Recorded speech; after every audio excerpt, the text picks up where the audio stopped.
If anybody could just pop into your land and push out a puppy, then American citizenship means squat all nothing. We'll talk about it. Governor Hochul from New York is actually bribing sheriffs to shield criminals. Yeah. What a world. What a world. And finally, how a panda cleans its house.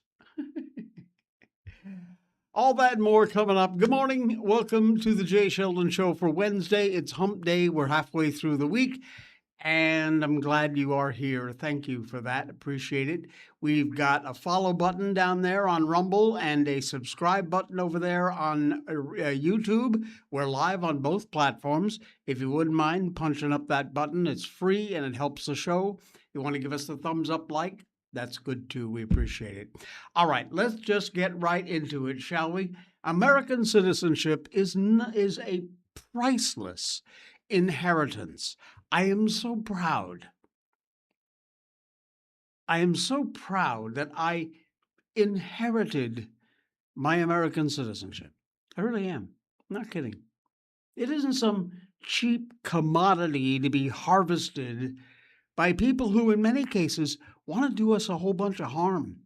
If you've been wondering, maybe you've felt a little hollow about America 250. The Supreme Court's June 30th ruling on birthright citizenship could very well be the case. If anyone from anywhere in the world travels to America and then gives birth, that child is an American citizen. If that's the case, then as I said in the beginning, American citizenship is meaningless. It's based purely on your happenstance of birth. You could have a mother who had never set foot in the U.S. before, got a visa if need be, if they don't have visa on demand in their country, and she's 9 months pregnant. She comes in on a 1-month visa, gives birth, and that child is a citizen of this country. It is so wrong. Justice Alito, in his dissent, said, "This system of soil and servitude was emphatically rejected by our founders in the Declaration of Independence. And yet the court has once again saddled our nation with this ancient understanding, negating everything the founders pledged their lives, their fortunes, and sacred honor to reject, and resurrected a form of medieval English feudal rule." Boy, is he right. The center of this debate is the 14th Amendment, which was drafted to be sure that freed slaves were recognized as full citizens. That was the purpose behind the 14th Amendment. As Clarence Thomas argued in his dissent, freed slaves had no other homeland. They were captured and brought over here on ships, or they were born here as slaves. And when they were freed, they were liable to be called upon to defend America in time of war. And so, justifiably, they became citizens. That makes sense. The Constitution's Citizenship Clause demands that you not only be born in the United States, it includes the words which, for some reason, the Supreme Court decided to ignore: subject to the jurisdiction thereof. Scholars, legal scholars, who reject universal birthright citizenship under consent theory argue that full jurisdiction requires mutual political consent. Senator Trumbull, principal architect of Reconstruction-era legislation, said the phrase "subject to the jurisdiction thereof" meant not owing allegiance to anyone else. Subject to the complete jurisdiction of the United States. If you're from Ghana or Malaysia or Singapore or China, and you just pop over to the U.S. and push out a puppy, you are not subject to the full jurisdiction of the United States. You're a citizen and subject to the jurisdiction of your own country. Justice Thomas explained in his dissent, this jurisdictional requirement historically has been understood as demanding a legal domicile, which means a permanent home, rather than some 4-week vacationer to the U.S. from some God knows where shithole country. Temporary foreign worker, or worst case, illegal alien.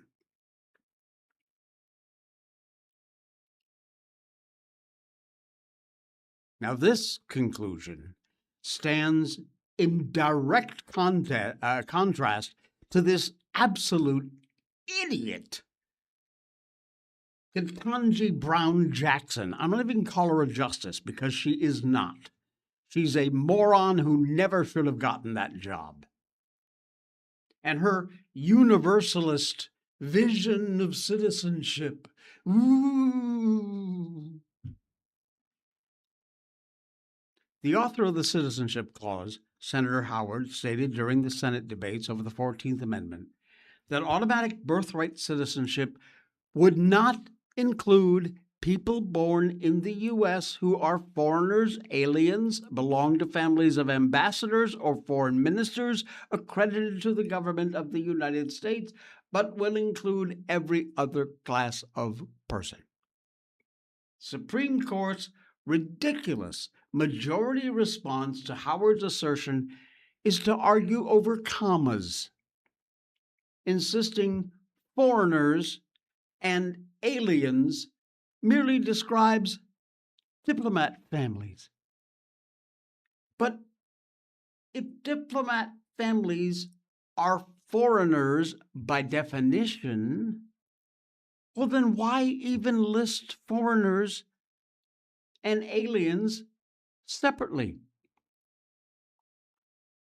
Diplomat families would cover those phrases, but no, they put them in there separately because they were meant to mean different things. I'm sorry, are we basing birthright citizenship on grammatical errors or semantics? By completely ignoring, which the Supreme Court did, the very plain as day words of the amendment's own authors, the court's majority has enshrined basically a historical lie. For decades, the advocates of open borders repeatedly told you and I, the American public, that, this debate was permanently settled in 1898 by the Supreme Court's decision in U.S. versus Wong Kim Ark, because this understanding benefited the left demographically and electorally. And when the children of illegal aliens and birth tourists turned 18, guess what they get to do? Yup, vote in our elections. Well, ain't that nice? They unlock the power of chain migration. They can sponsor their foreign parents for legal permanent residency. You only have to look at the wave of democratic socialist victories in recent municipal elections, like Mamdani and many, many, many more. It's frightening when you actually look at the numbers. These very quickly shifting demographics in the urban areas, see where that's going to lead you. See where that's going to lead this whole country. The current understanding of Wong Kim Ark is wrong, and the dissenting opinions take direct aim at this lie. Alito thoroughly explained the holding in Wong Kim Ark explicitly limited to children whose non-citizens' parents had established a permanent domicile and residence in the United States. Because the legal category, lawful permanent resident, did not exist in 1898. If you'd have said those words to somebody, they would have gone, what? Wong's parents were considered legally domiciled in the U.S. under common law because there was no statute making their presence unlawful. It didn't exist then. Additionally, being Chinese, they could not apply for naturalization. They had done, as Alito said, everything within their power to express their desire and intent to become Americans. As such, they were fully a part of the national community to the extent that the law allowed at the time. The promise of American citizenship has been and remains a huge incentive for illegal immigration.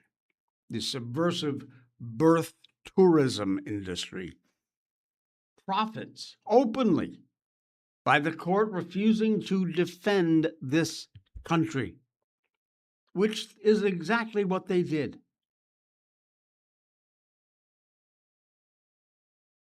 Listen to this. In 2023 alone, just in 2023, mothers who were unauthorized immigrants or held only temporary legal status, guess how many babies they had? 100,000? 200,000? 300,000? No. 320,000 babies. Just here in the U.S., 9% of all U.S. births to unauthorized immigrants. If the restrictions that Trump's executive order had been properly upheld, roughly 260,000 of those kids would not have qualified for automatic citizenship. You think that's bad? Wait, there's more. The strategic weaponization of this loophole by adversarial nations like China, as Peter Schwarzer said in his book, The Invisible Coup, we are currently facing what he terms civilizational warfare. And he's right. Wealthy Chinese nationals, sometimes with ties to the Chinese Communist Party, are exploiting these visa loopholes into the U.S., territories like Saipan, turning them into basically tropical maternity wards. This industry, ready? I hope you're sitting down. They charge more than $45,000 for these birth tourists and coaches them on how to deceive customs so they can deliver their children on American soil. And of course, instantly, cha-ching, you got your American passport. You're a citizen. Welcome to the United States.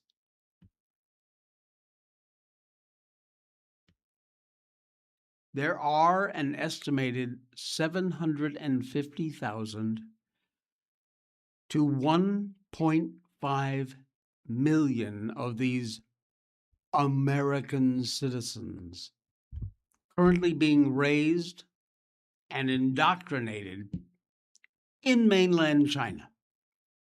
Because after they were born and got their citizenship, passport, they went back to China.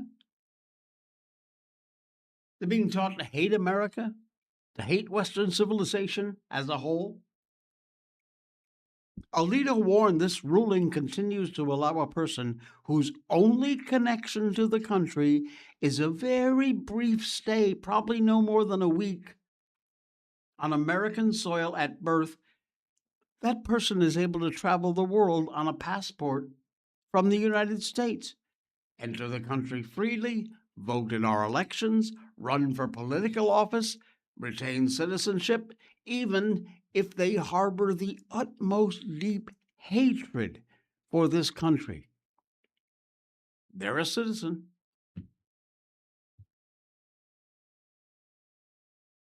If an adversarial government can effectively manufacture U.S. citizens at will with birth tourism, then birthright citizen should be seen as a massive national security threat. Because that's exactly what it is. The American Revolution itself was premised on the idea that governments derive just powers from the consent of the governed, which means citizenship and government must be considered a two-way relationship. As Alito pointed out, when Congress holds the power to confer citizenships on others by statute, the Constitution itself does not mandate the degradation of American citizenship for everyone who just happens to cross our borders. It doesn't work that way, and it was never intended to work that way. It wasn't meant to be some constitutional loophole for trespassers, temporary tourists, hostile foreign powers. It is an absolutely priceless inheritance.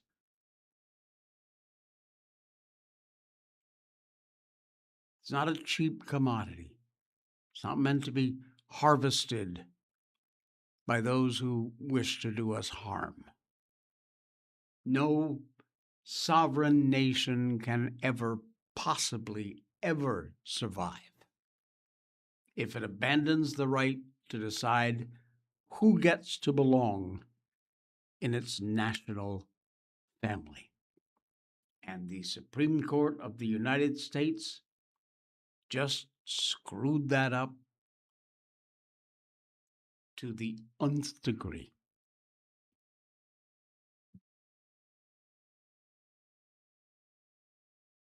Insanity. Hello, Marilyn. Good morning. Be blessed. Praise the Lord. Good to have you along. You know, when I covered day one of the preliminary hearings in the Taylor Robinson, whatever the hell, the Charlie Kirk assassination trial, I said we weren't going to spend every day covering the trial, blah, blah, blah, blah. Well, apparently I lied.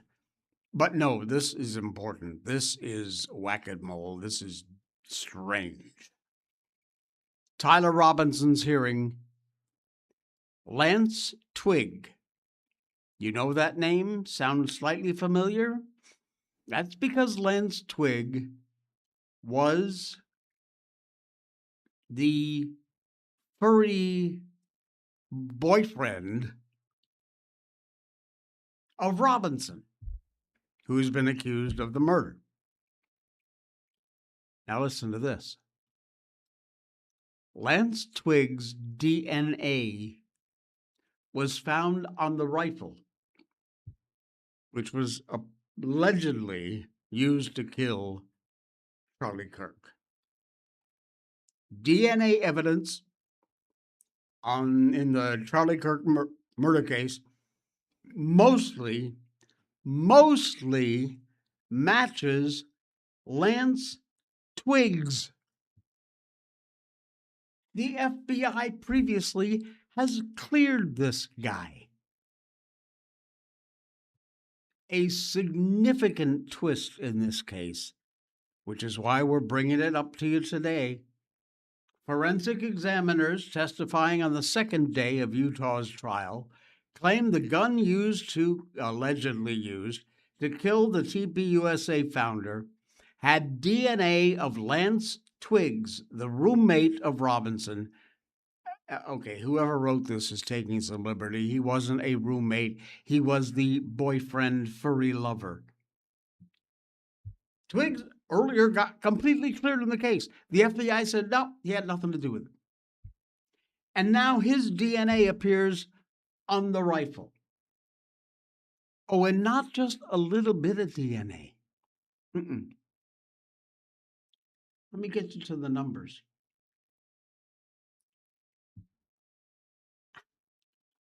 The rifle, the screwdriver, and the towel that was wrapped around the rifle. You ready? The examiner said in his testimony 95% of the DNA on the screwdriver was Lance Twiggs. 89% in the towel was Lance Twiggs.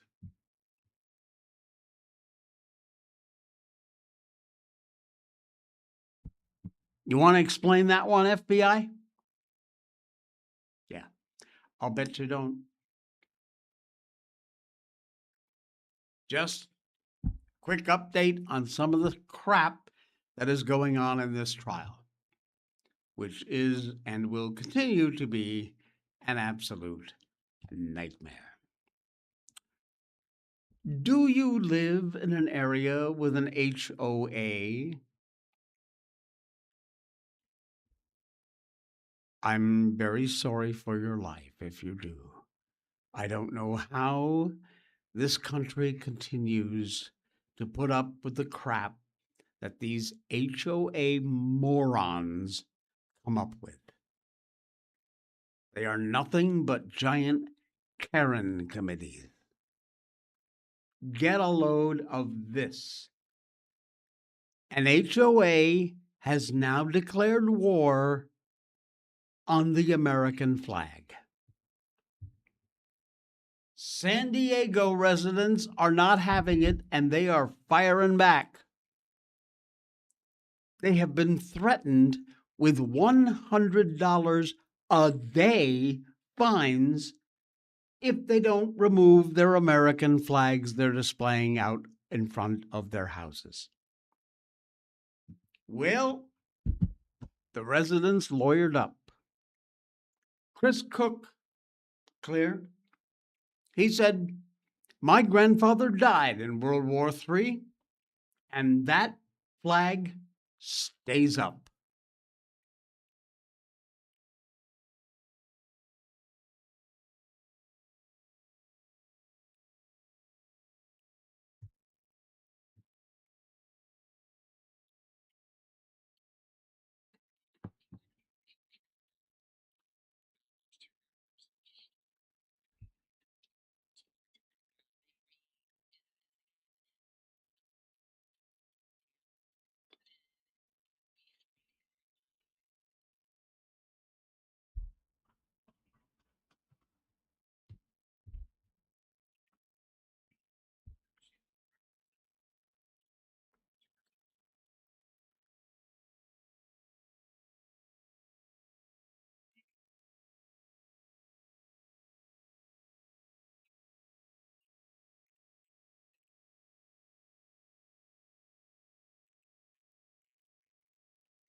Exactly.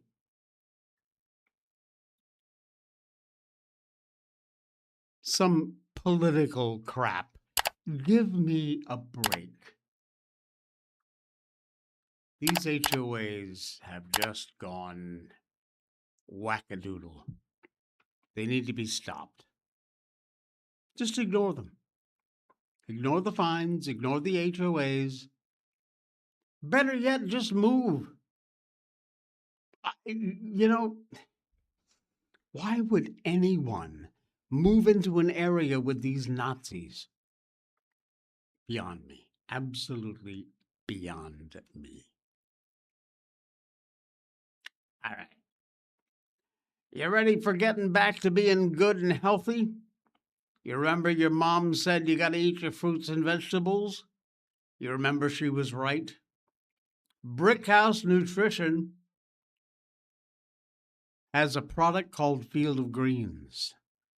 And folks, you know how important fruits and vegetables are to your daily living, healthy living.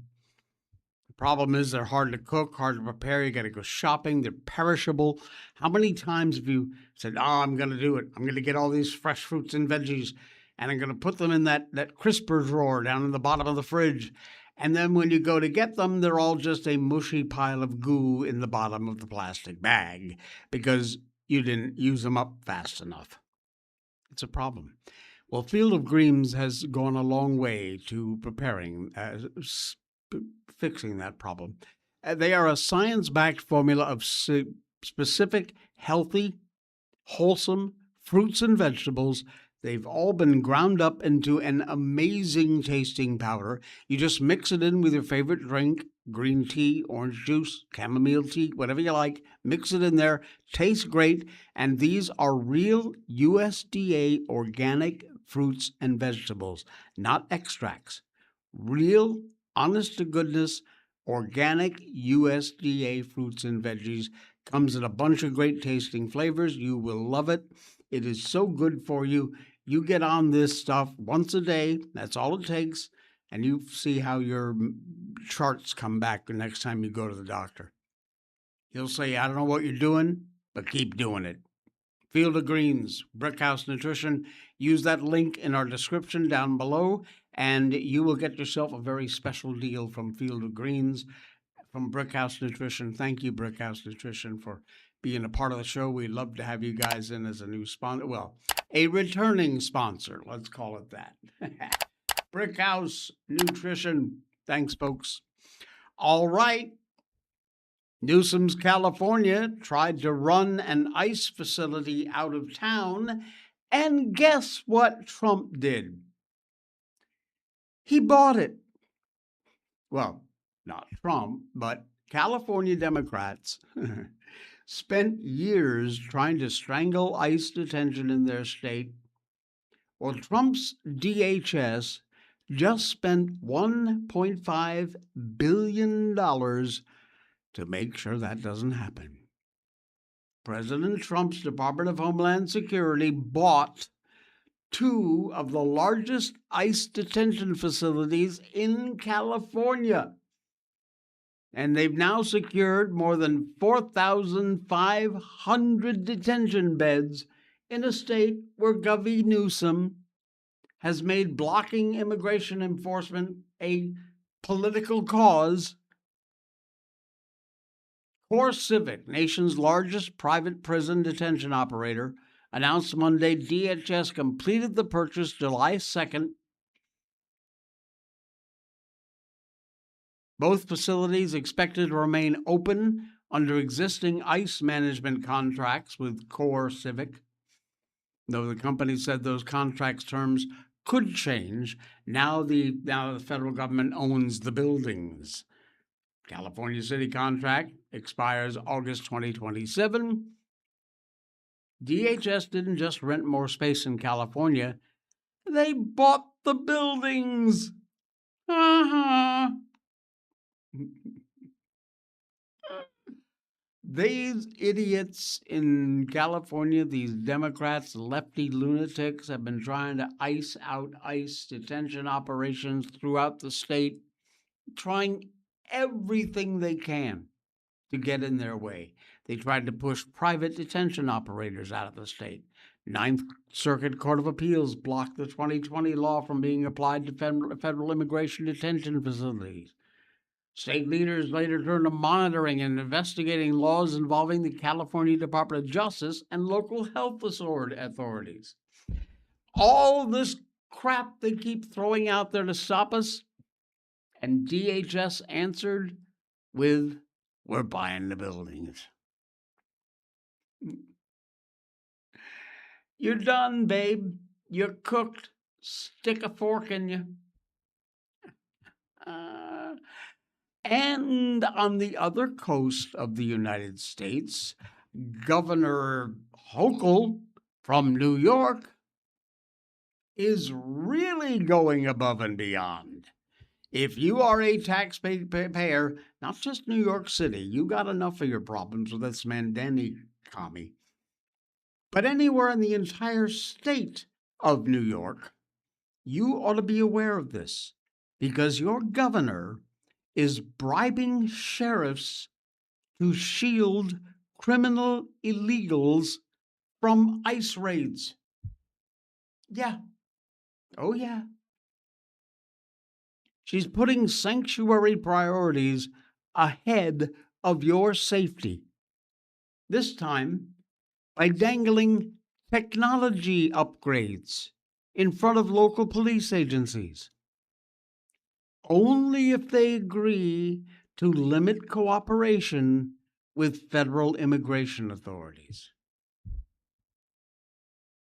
This slimeball, scumball governor, speaking in Long Island earlier this week, explained $75 million out of a total of $100 million in grants would be tied directly to compliance with the state's Local Cops, Local Crimes Act. Now that, which was passed by the legislature of the state in May, effectively pressures sheriffs and departments to keep their hands from helping ICE with raids, detentions. It ended 287 agreements, which are voluntary partnerships with local law enforcement and federal agents. In other words, Hochul's using tax dollars to bribe law enforcement into shielding criminal illegals at a time when Americans are actually demanding more real border enforcement and law enforcement.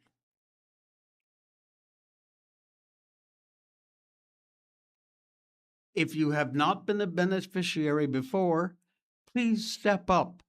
You cannot imagine the difference it'll make in your community, Hochul said.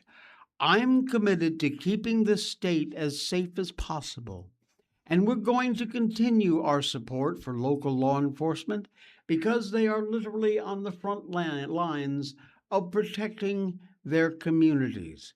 Really? By allowing more and more criminal illegals out on the street, many of whom are committing the most horrendous of crimes? Is that how you're keeping New Yorkers safe?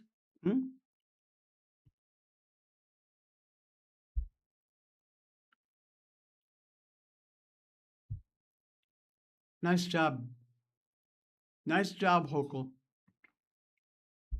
And New Yorkers are just going to keep on voting for it.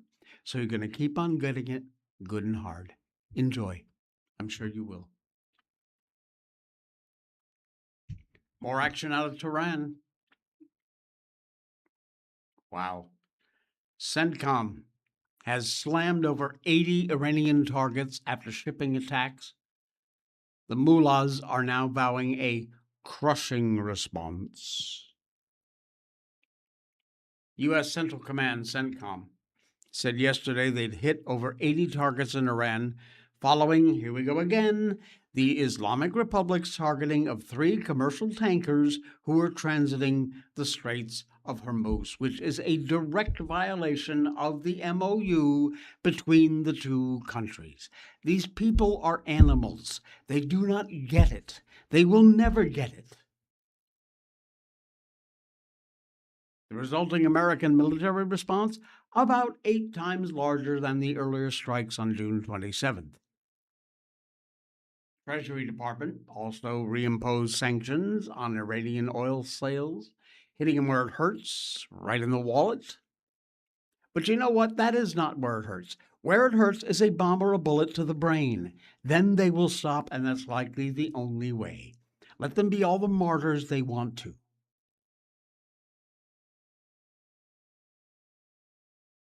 This ceasefire MOU looks very tenuous.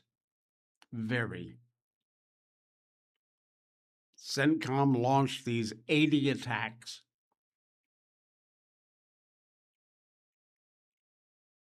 We hit them hard tonight, but all the targets were military installations or equipment.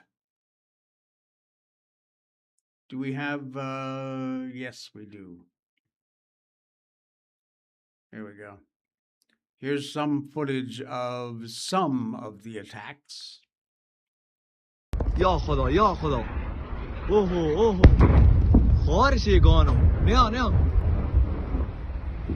اوه باران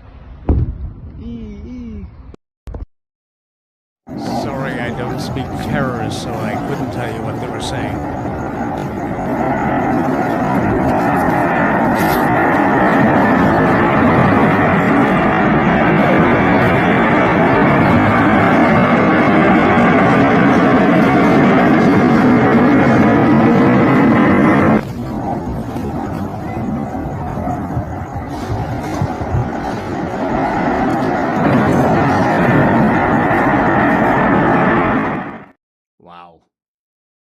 Wow, what a mess. FAFO, pal, the conflicts rage on. Are we looking at war? Submission? A deal? Something unexpected? Have no idea. We'll keep an eye on it. We'll let you know what we find out. This is not good, folks. This is not good. And like I said, these people will not learn.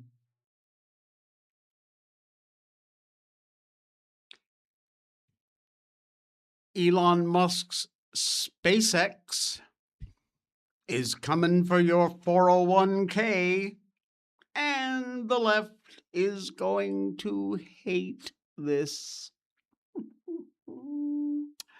SpaceX joined the NASDAQ 100 yesterday, 25 days after Elon took the rocket company public.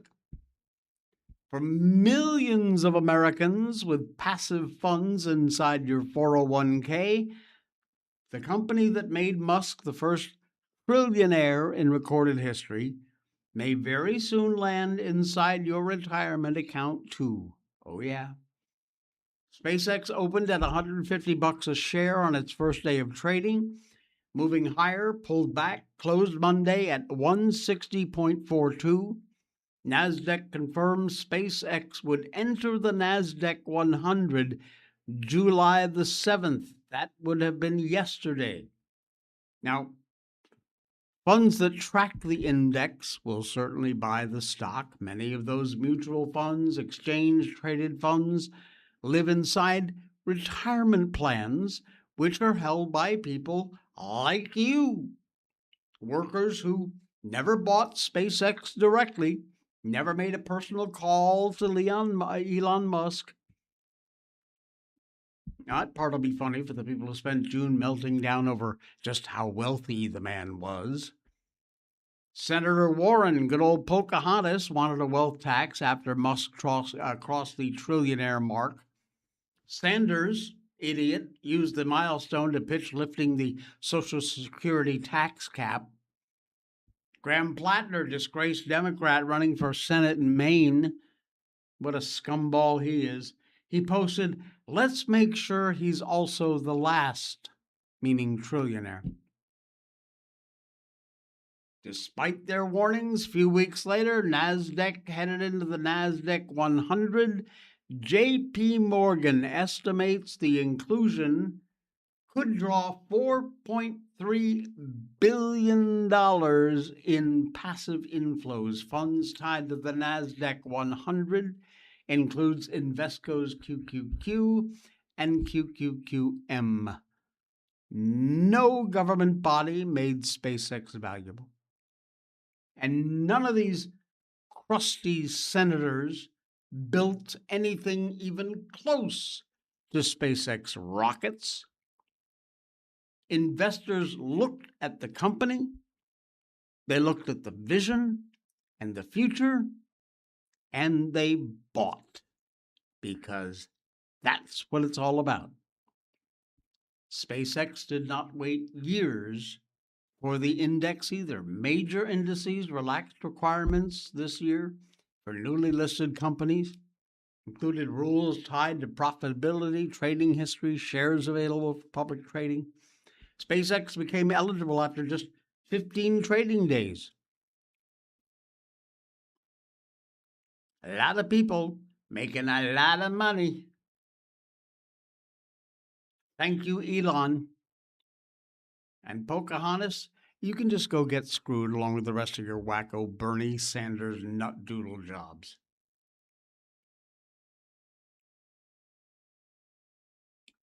Goodbye. Get out. We don't want you here. All right. We're going to close out a little early. But before we do, we always like to bring you a little laugh. Do you enjoy cleaning your house? I hate cleaning my house. I love a clean house, but I hate it. It's a pain in the ass. I got to get everything straightened up, put things away where they weren't put back where they belong. I got to vacuum the floors, and then I got to mop them. I hate it. So I have found a panda bear who probably has solved the whole problem. I think in the future, this is how I'm going to clean my house. And you might want to take a look, because it's a very good suggestion for you. We'll let this run a couple times in case you missed any of the fine details.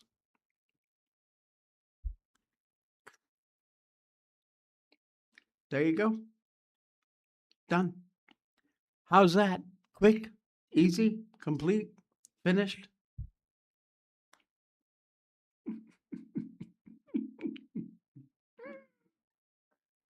He ain't having any of it. Goodbye. Done. Dirt be gone. Oh, man.